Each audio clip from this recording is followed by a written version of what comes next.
everyone. Welcome to the first episode, 2022, of the Film Room, the podcast. Woo. We are back. We're excited. First of all, I'm Jessie. My business is the Film Room, Videography, Wedding Videography. Luke John Photography. Photography. We're in Adelaide, South Australia, doing our podcast thing now. We're married. We live here. Yeah. We have a dog. He's somewhere sleeping. Welcome to our house. Welcome if you're new here, and also welcome back to anyone that's already listened to our previous episodes. And we're so excited you're here again because we are super pumped for today's topic. Mm-hmm. We talk about this a lot because it's just it just makes us really happy and excited. And I don't know, I'll let Luke explain exactly. It is something we talk about heaps. Yeah. Especially with our friends and people that are looking at taking their like side hustles full time. Mm-hmm. And that's what we want to talk about because we sort of took two side hustles full time. And now we live the life of self-employed people working from home, in the creative industry, in the Adelaide Wedding industry. And yeah, we just want to talk about, like, we know heaps of people that already do this kind of stuff, but we also know that there's such a huge amount of people out there who either want to start a side hustle or they want to earn money from a hobby, or they're in the stage where they want to take that side hustle and replace their full-time job, which can sometimes be like super scary or super exciting depending on what side of the fence you sit on and how much of that sort of go-getting attitude you have, I suppose. And while there's like a million stories about how people have done it, we've got two of them. So we thought that if you're somebody that's looking into how to do this, or you need some strategies, or you're just like, how would I even do that? Or is it even possible?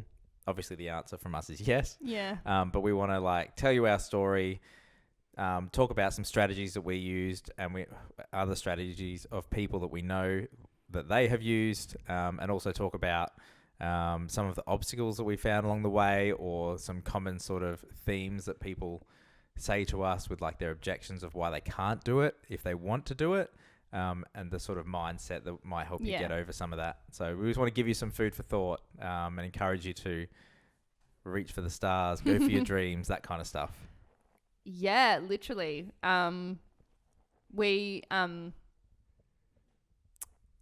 Where we are now, I think we're going to sort of start with where we are now and what we're doing. So obviously we're going to talk about our past experiences. And right now I'm full-time in my business, videography. Luke's full-time in his photography business. We have the freedom and flexibility to expand the kind of work we're doing if we want, take on extra jobs, but also flexibility to do whatever we want in life. Like, just it's very, very freeing to know that the possibilities are endless, and our day-to-day life is us getting up every day, excited about every day, knowing that we work all the time. Like, we work a lot. We do whatever we want whenever we want, but we work all the time as well. And we get up and we're excited. We're excited about what opportunities are coming up today, what emails are there, what jobs am I going to start, what jobs am I going to finish, who am I going to send, which clients are going to get sent a video today that I'm really excited about showing them. Looks like these people are going to get a gallery today. Like, every single aspect is exciting. And something that Luke's weirdly into is like problem solving. So what am I going to be weirdly into? No, like problem solving and things that come up, and worldly things, COVID, blah blah blah. Luke's like, there's issues, we're going to find solutions, and he loves that kind of stuff. And we really just love getting around things and helping people. And I don't know, like, it's all exciting. And I'm talking, the creative side's exciting, the shooting's exciting, the admin's exciting, talking about business is exciting, talking about where we want our businesses to go is exciting. Like, the possibilities are endless, and we're really happy with what we're doing now. It's amazing that we get to we're in the same industry together. Because we just share all the same thoughts and opinions and we get what each other is doing. I've heard not lots of people, but especially during COVID, people in regular jobs who had to work from home with their partner either thought they couldn't do it or they might have struggled, or they go, wow, you can sit next to your husband or your wife at the same desk all day. And I mean, we just know what each other's doing and we get on with it and we help each other and look at each other's work. It's just, everything is great. And we want this for anyone who wants it, who wants this life, and anything's possible, especially if someone in your circumstances has done it already, then you can do it. Is that the saying? Yeah. That's one of the like hashtag Gary V sort of sayings. Yeah. It's like if you know someone or you've seen somebody in your circumstances who has done it, basically all of your excuses are irrelevant if you're raising excuses as to why you can't, or if you're using that as your reason to not. Yeah. And yeah, don't get me wrong, things can be harder for people and easier for some people. We're just going to share our stories and you might take something from that. It might inspire you somehow. Yeah, like you can do anything. It might take a long time, might not take any time at all. But I don't know, looking back, we've chosen 8 years ago to look back at where we were 8 years ago. And before we started any businesses at all, what was our situation? Yeah, like I don't think I sat around my whole life going, oh, I'm entrepreneurial. Oh, I want to start a business. Oh, what I want to do. Oh, not at all. Yeah. It's funny that you say not at all, because now that's totally you. Yeah, but I didn't know that back then. Yeah. But I think it's also a different time now. Like my business especially really came about when like Instagram was very young. I didn't even think Instagram was around. Instagram was very young. Yeah. So like all these means where people can now just like start baking cookies and start a cookie business in 2 seconds with Instagram. That was like very, very new when I started, I guess, freelancing as just a video editor. But now it's like starting businesses in that regard seems very, very easy. But back then, especially for me, I just like rode this wave. I didn't even know I was on. Like I just So my experience. Let's go back. Let's rewind. Let's bring it all back to like what we do now, because I think we gloss over that a little bit. So where we are like now is that we've both left any kind of employment. We both work for ourselves in separate businesses though, but in the same industry. Sole traders in our own. Both sole traders, own businesses. Whether or not that's the correct business structure or not, I don't know, but it works. It works for now.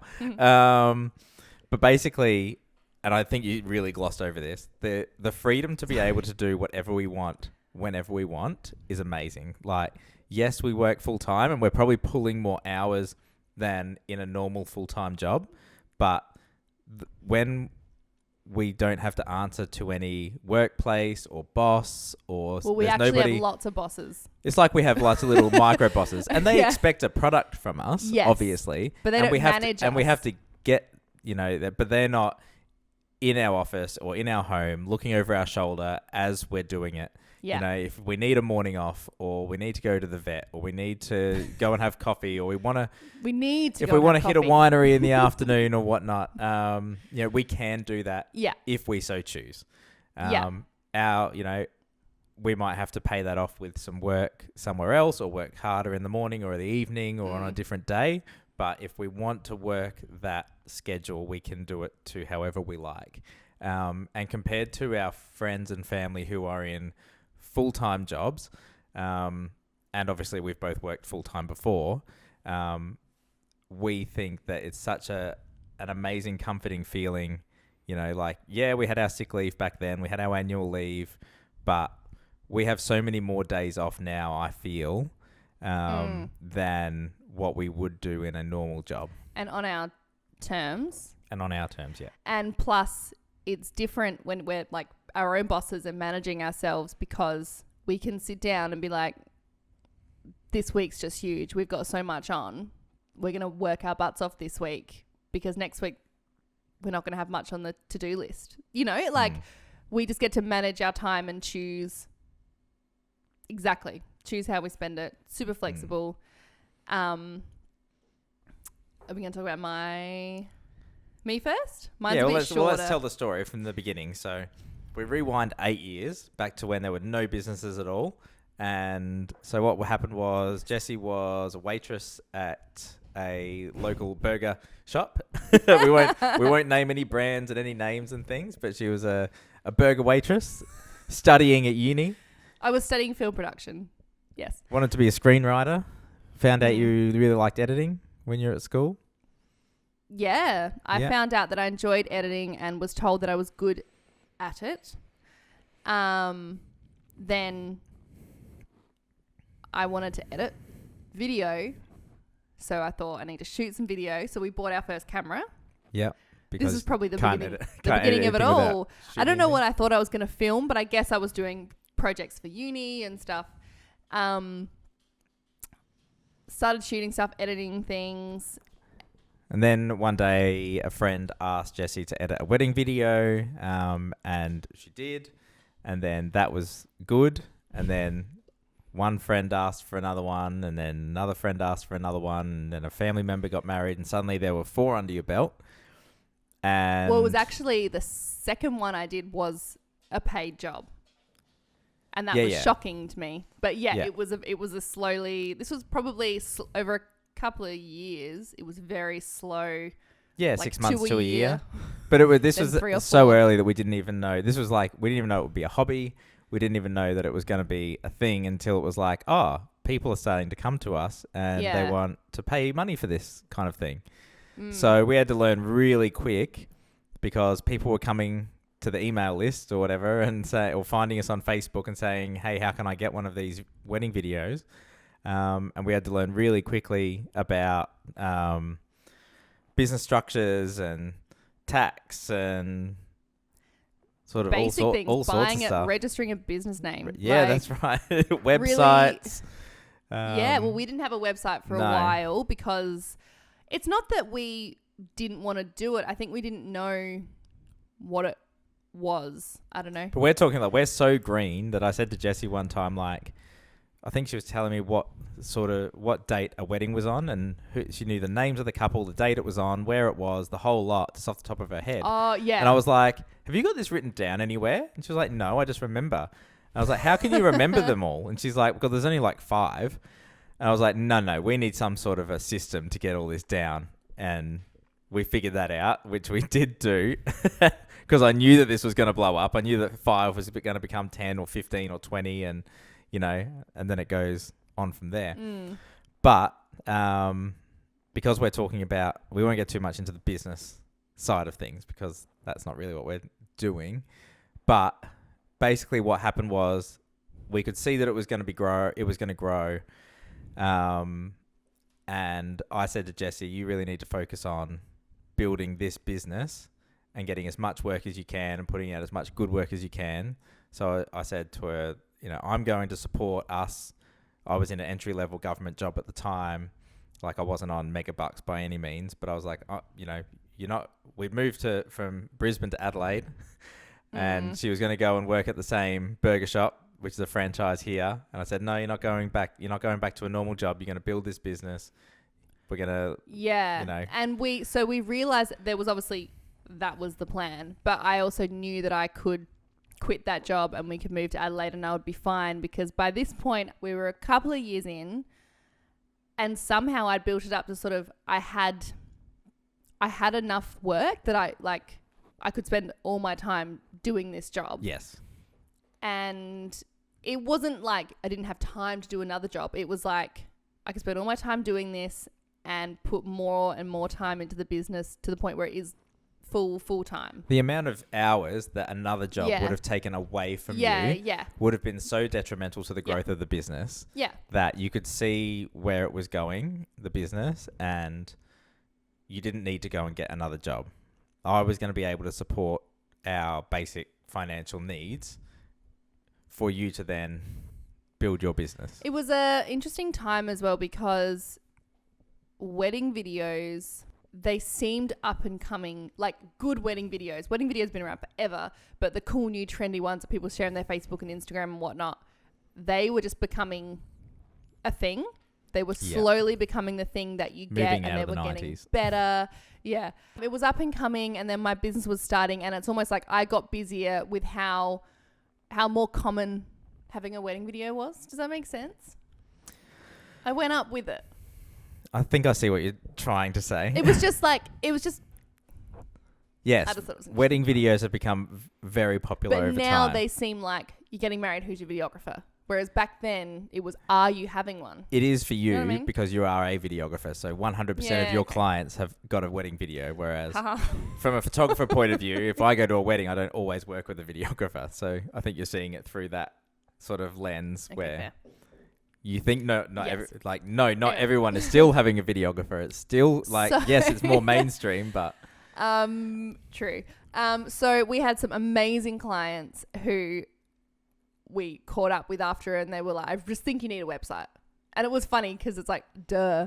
But yeah, we invested in getting like a proper website made, and it just sort of, I don't know when it started taking off. I don't know what taking off even means, but it felt like a real business, and I was doing it full time, and the number of jobs that I do definitely has increased now. But social media is what helped us.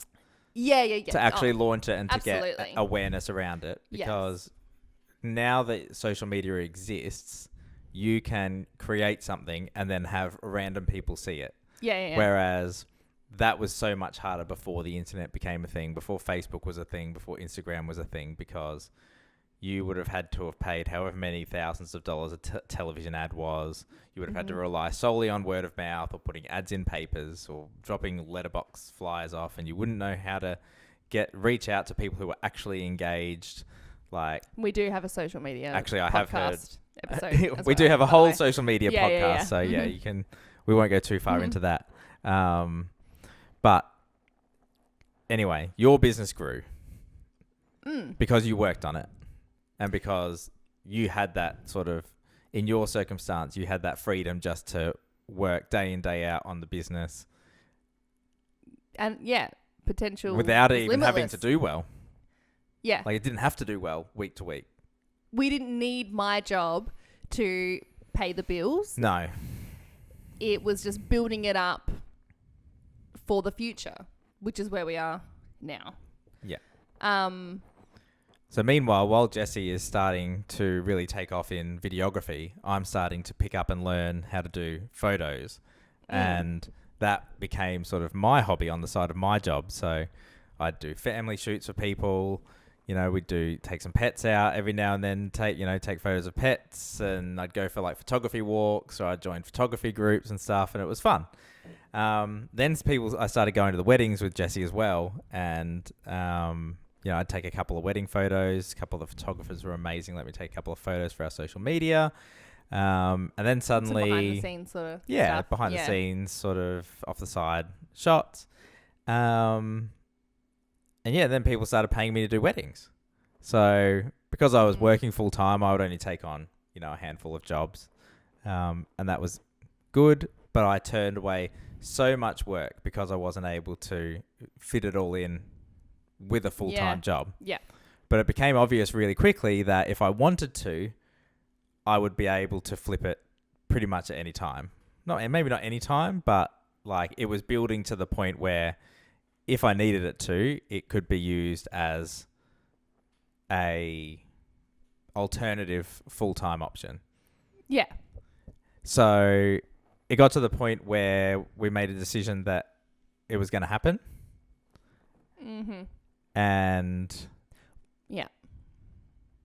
by no means was it a comfortable, fun experience. It was very scary going from secure government employee to bam, I'm in business for myself.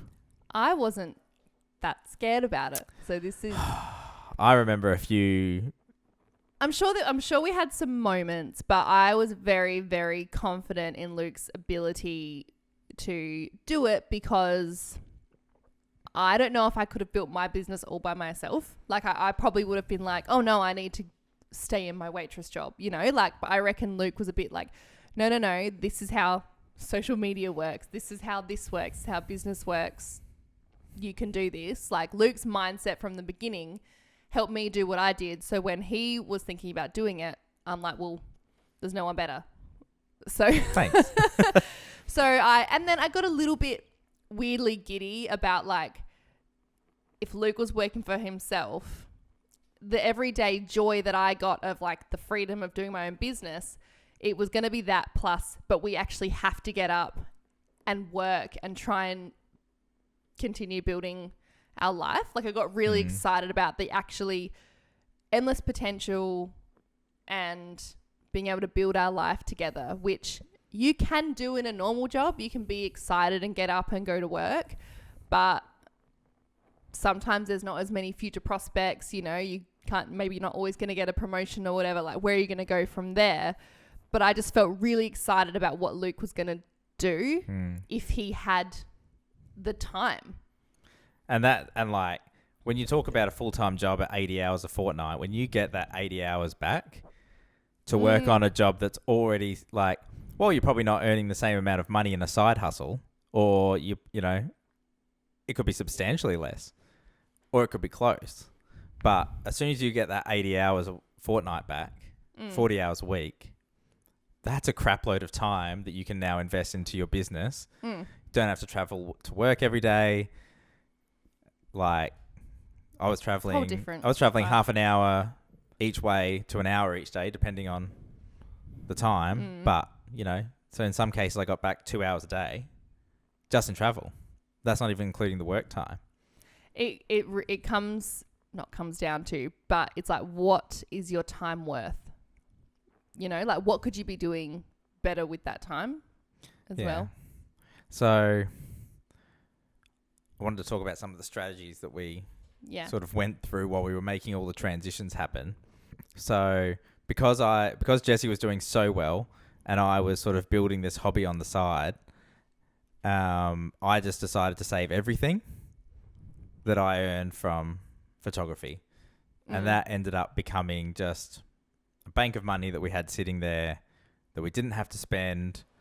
And that ended up becoming like one of our safety net financial sort of decisions, where that made the move so much easier, knowing that there was money supporting us because when you work for yourself, you don't necessarily have consistent income, the exact same amount of money every second Tuesday.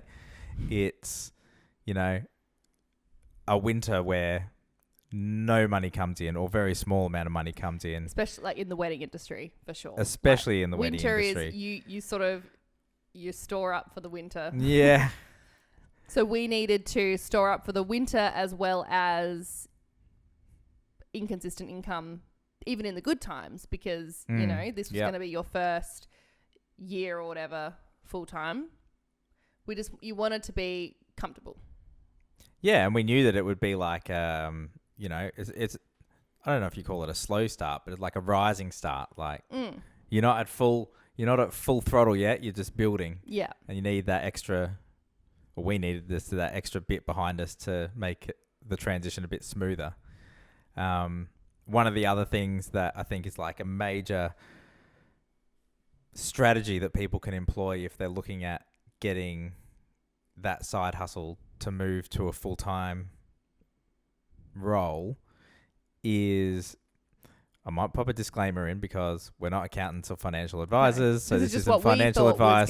Your personal circumstances haven't been taken into account when talking about this. This is just anecdotal stuff about our journey and the things that we did.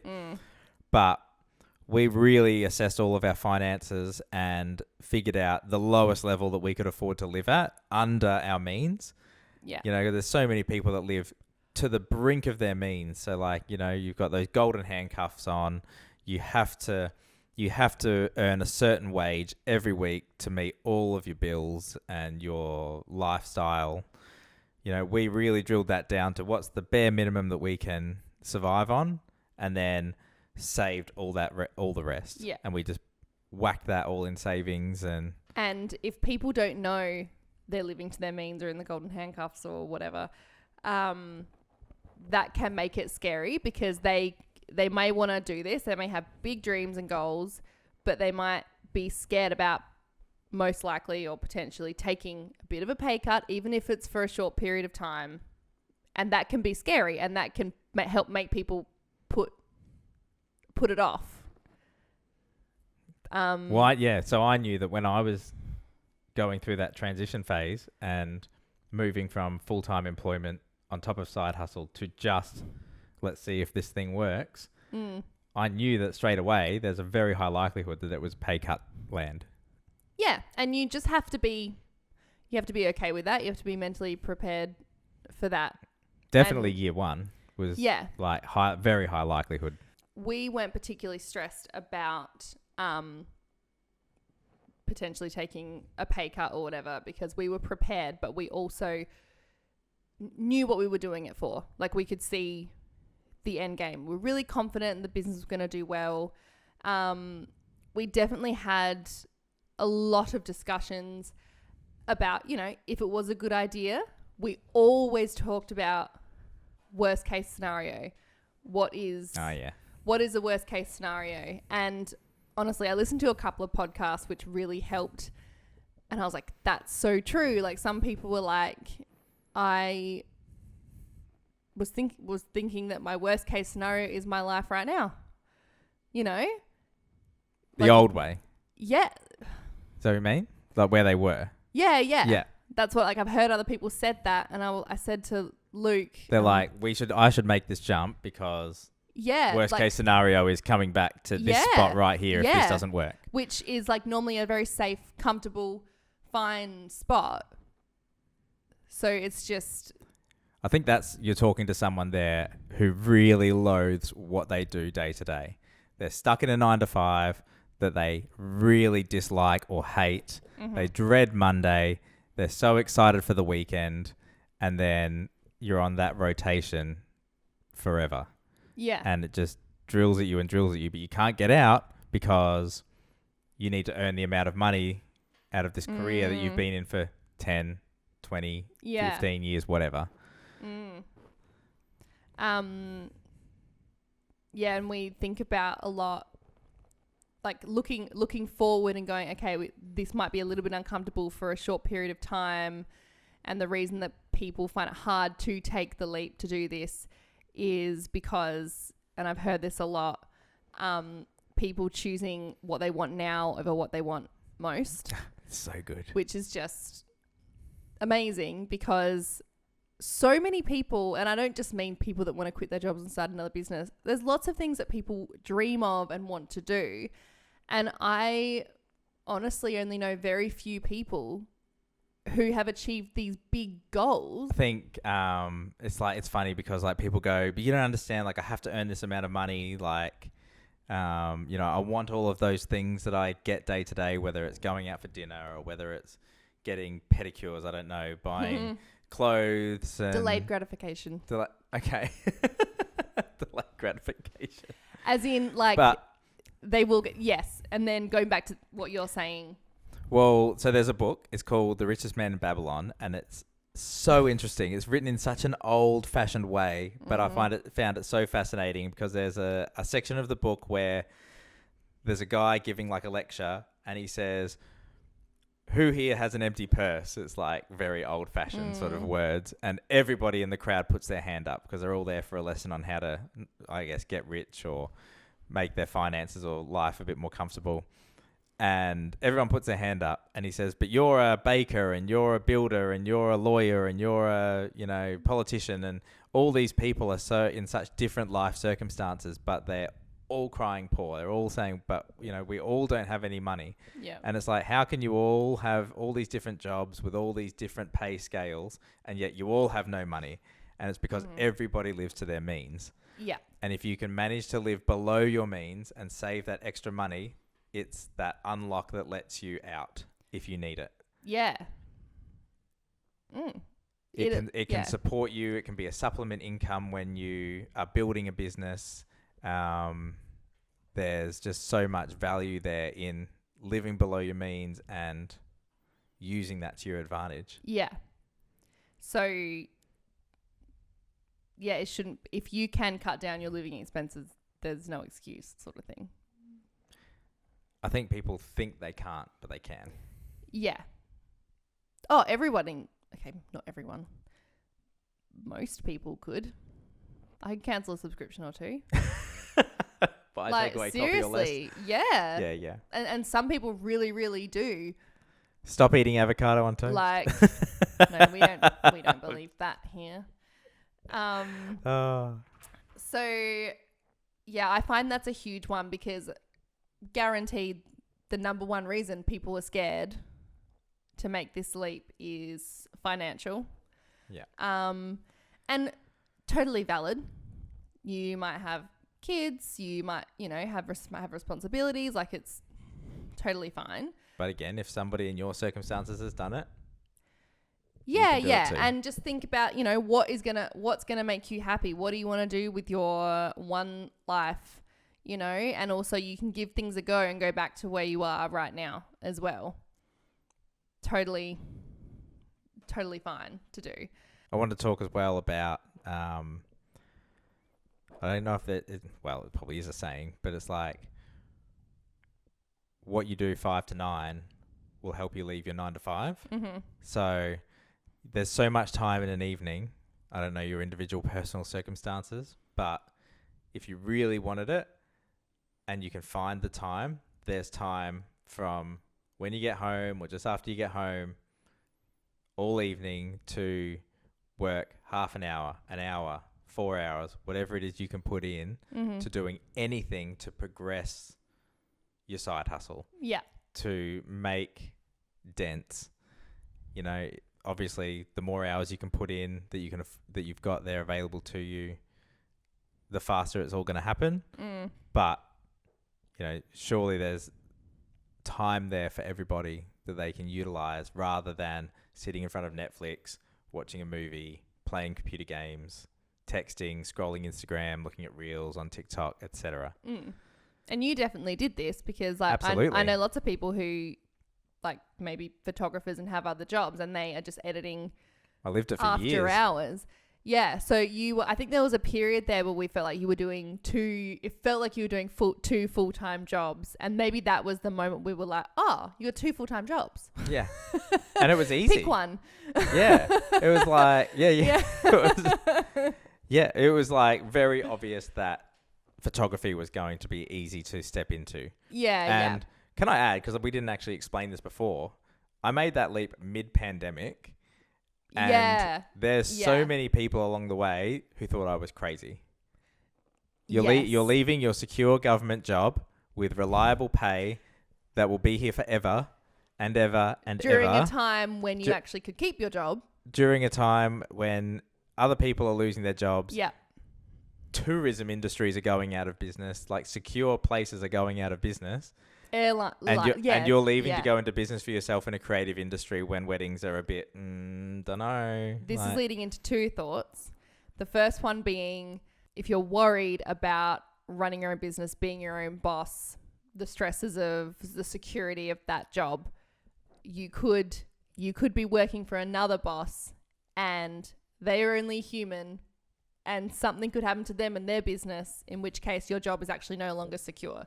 So there's Luke's brother is like, well, screw it, I'm going to be my own boss. Like I trust myself to he's like, keep my job secure. I'm going to be my own boss. Yeah, there's so many jobs where people think they're in, they need to have employment. They need to be looked after by a workplace. How many people do you know who have been made redundant before? How many people do you know who have worked somewhere that doesn't exist anymore? Yeah. Ansett, if you know what Ansett is, an Australian airline that went out of business in the late 90s. Obviously, this is awful, but it's almost another, just me working for someone else is more secure. And it's like, it may not be. So don't think that that's the be all and end all. So there is a freedom of being in charge of your own success and your own, like... It's almost like a sink or swim scenario. There's another saying where it's like, if you want to storm the island, you have to burn the boats, because if there's no way out, there's only the way forward.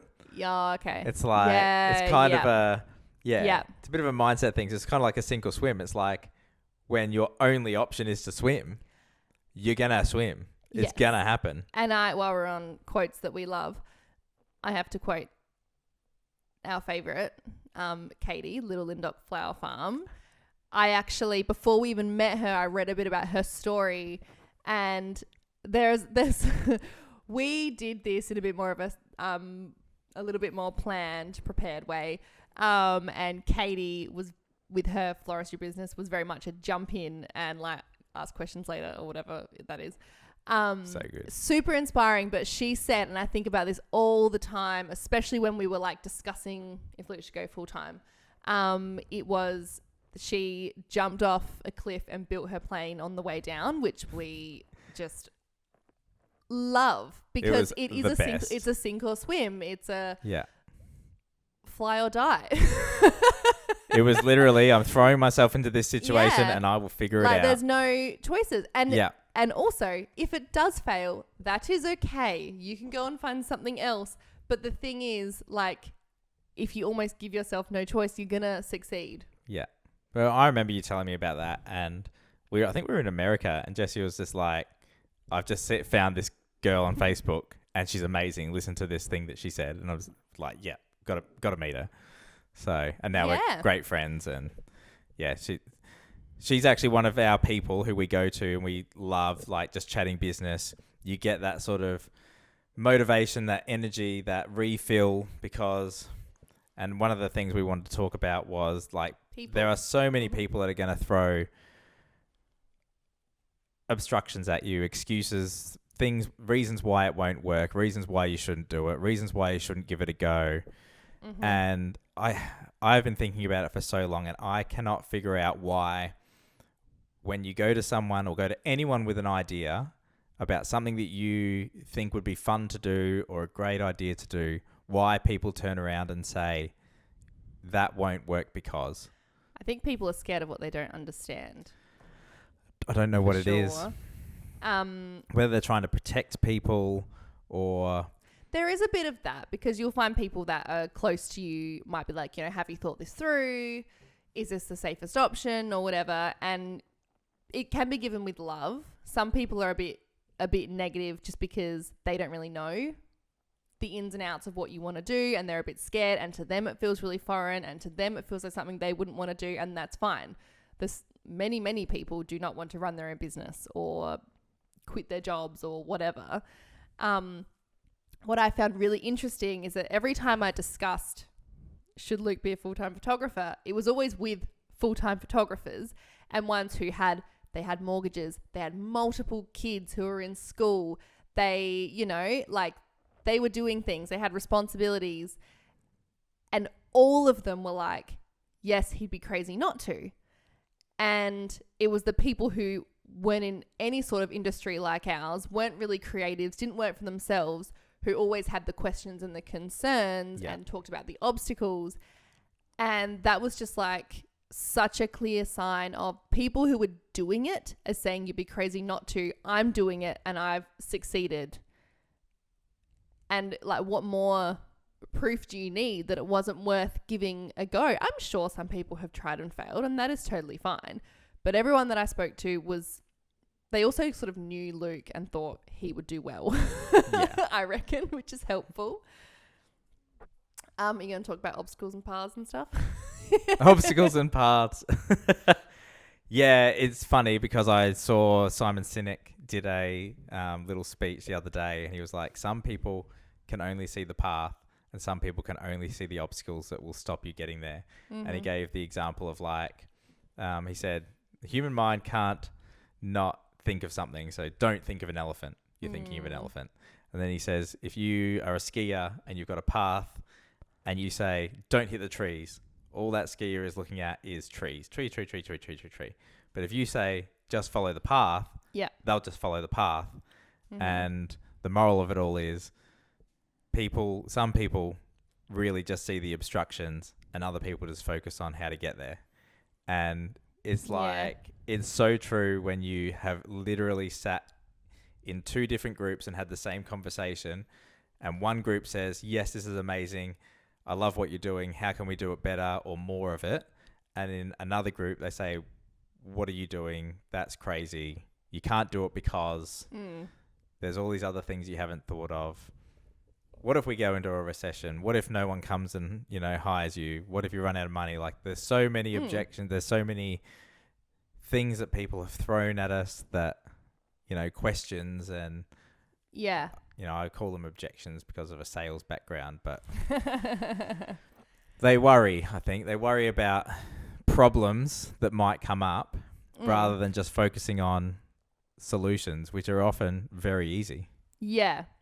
And I think like this is going to happen, but if you are confident in what you want to do, listen to the people who have confidence in you. Put your fingers in your ears and don't talk to negative people if they're just filling you with negativity, and find as many people who have done it or are doing something that you want to do or inspire you or encourage you, and spend as much time as you possibly can around those people. Yeah. Because they're out there doing it, and if you're hanging around people that don't think it can be done, you're probably not going to do it. I just have to mention the thing I saw on Instagram about the caveman who was giving a talk about how he invented the wheel, and someone in the audience was like, I think someone's already invented it, or I don't know. I just... Surely it's already been invented. And I just think it's funny. Well, the thing that comes to mind when you say it is that I've been in conversations where I've heard people say, I want to start this kind of brand. And then one of our family members is like, well, you can't do that because there's so many of that same kind of brand already. This is I want to write a cookbook. And it's like... But Jamie Oliver already exists. Gordon Ramsay's already got a cookbook, so who wants to read my cookbook? But there's a cookbook section in the shop. It's not a Gordon Ramsay section. It's a cookbook section.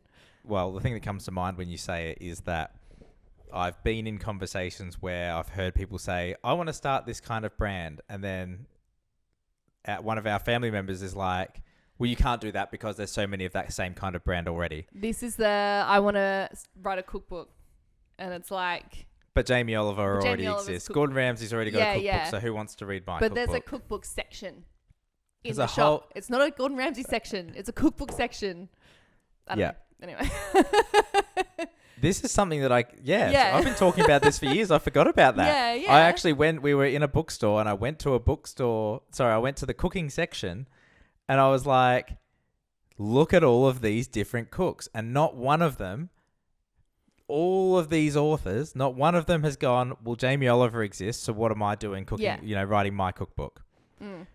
There are people out there whose nonnas have the best recipe for sauce, or a chili, or you make the best pie, or there's something that you make that is, it might not be the best, but it's awesome, or it might be the best.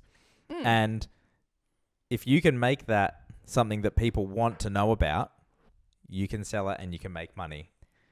Yeah. And like you could be doing something. I mean, honestly, you're a wedding photographer. There is a lot of wedding photographers. Heaps. And you're an amazing wedding photographer, but there's so many of you. You could have there's lots of amazing ones as well. You could have easily been like, oh, well, there's, saturated. It's a saturated industry. People are already doing that. People are doing that. It's saturated. But the thing is, you can offer something to someone specifically that they're not getting from someone else. Everyone has something unique about them that they can offer. Back to the cookbook thing. Yes. Everyone has a different way of talking, and it might just come down. People, it might just come down to a personality.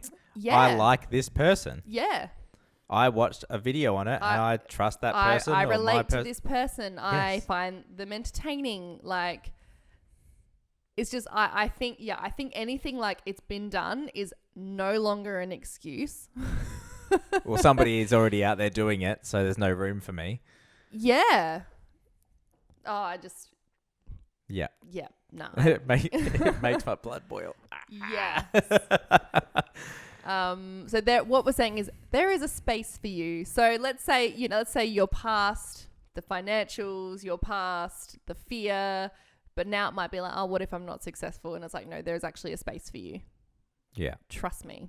There are so many people that you can now access via Instagram, the internet, the information superhighway. Well, you can connect with these people virtually, in person if you have to, and get advice and get encouragement, and you don't have to be stuck with your home bubble anymore of people that will fill you with that negativity. And plus the people that have done it are so excited and happy that they will share their experiences with you, which is like what we're doing now.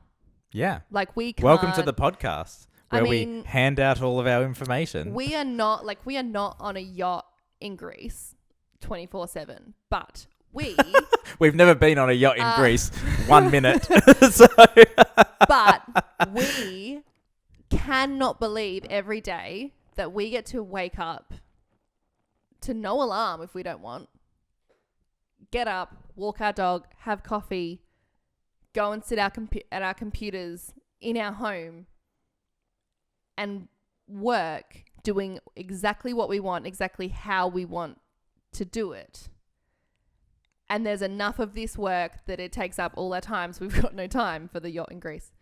So, like, we just want anyone that thinks this is what they want to do, or anything, any hobby, to a full, from a side hustle to a full hustle. Full hustle. It is possible and it is worth it. And I mean, yeah, I did like 4 weddings or 6 weddings in my first 3 years or something, and it's like it might be a slow start, but oh my gosh, like time has, oh my gosh, I can't think, flown. Time has flied. And yeah, like recently someone said, how long have you been doing this? And I said, I've just 8 years, but I've been saying 8 years for ages. I don't actually know how long it's been. I think it's coming up on 9. Yeah.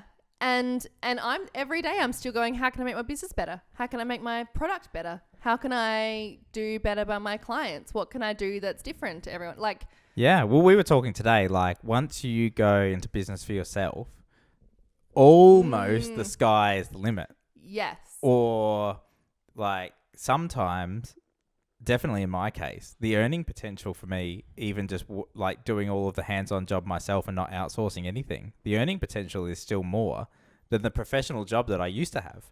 Yeah. And there are people in professional jobs who are like, right, set and forget.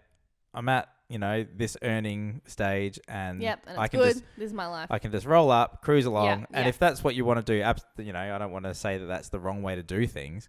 I'm just saying if that's not what you want to do, there is another way. Yeah. This is the way. This is the way. Any Mandalorian fans out there? Yeah. And I think not only like earning potential, whatever, but like also once you've started a business, you realize it's really easy to start a business. Well, we're just starting another one. Yeah. So we've been talking about doing a bit of a separate business, just another business for a while. And really, you just have to set it up and get going. So little shameless plug for ourselves on our own podcast. It's called Fresh Hot Jam. It's going to be for like people in small businesses who want content to promote, video, photo content, or we're going to try and work in like I guess you'd call it like a coaching mechanism where pick Luke's brain is what we call it. Yeah, pick Luke's brain. A lot of people have picked my brain for their own businesses for this kind of information, for what am I doing wrong? How can I make this better? And, we've gone over things like the way they communicate with their customers, or the products that they deliver, or the way that some of their processes could be made a bit more efficient. But I think that sort of product needs to be refined and pushed a bit down the line. But what I want to talk about is, we had this decision to start a business. I made a stand-in logo straight away on a iPhone app. I've bought the business name, bought the domain, made the email, made the Instagram account, and from I'm about to start work on the website, and away you go.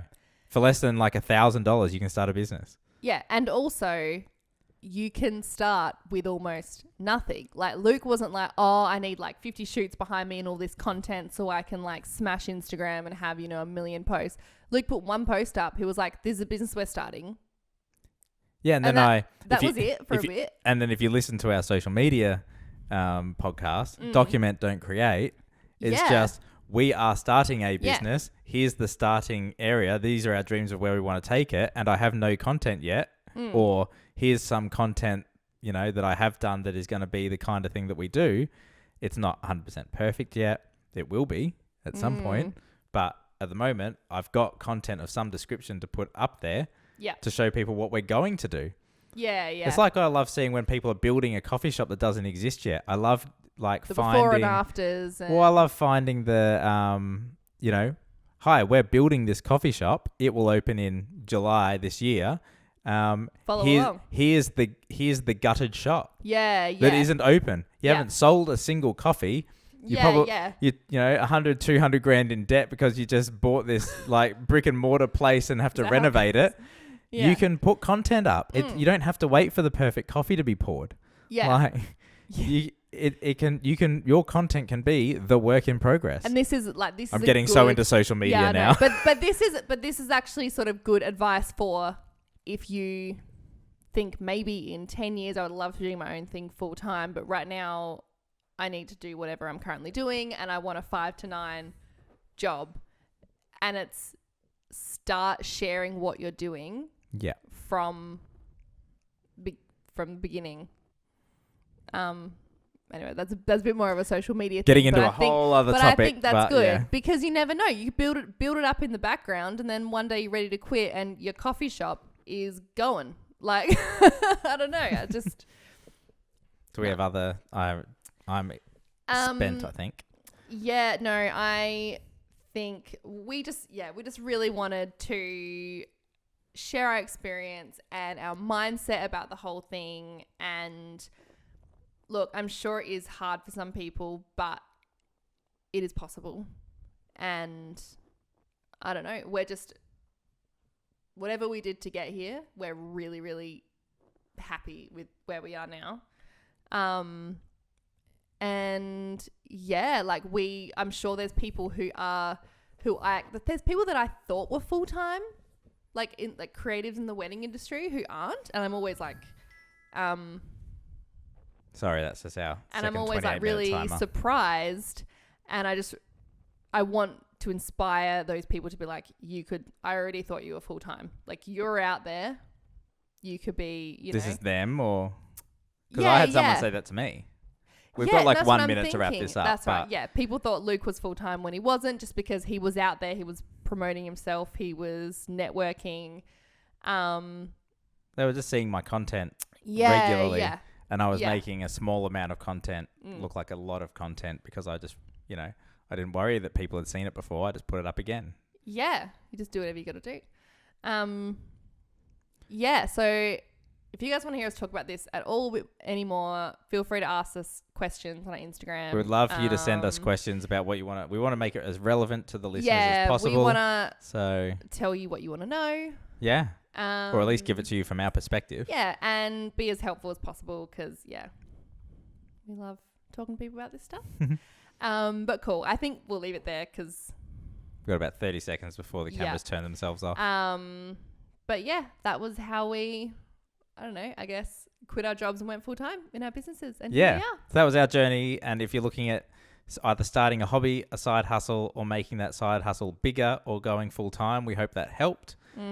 Please drop us any questions that you have. And if you want more information or if you want to find who we are, it's The Film Room, Jesse, Luke John Photography. And that's it. Fresh Hot Jam. Fresh Hot Jam soon. Awesome. Bye now. Bye.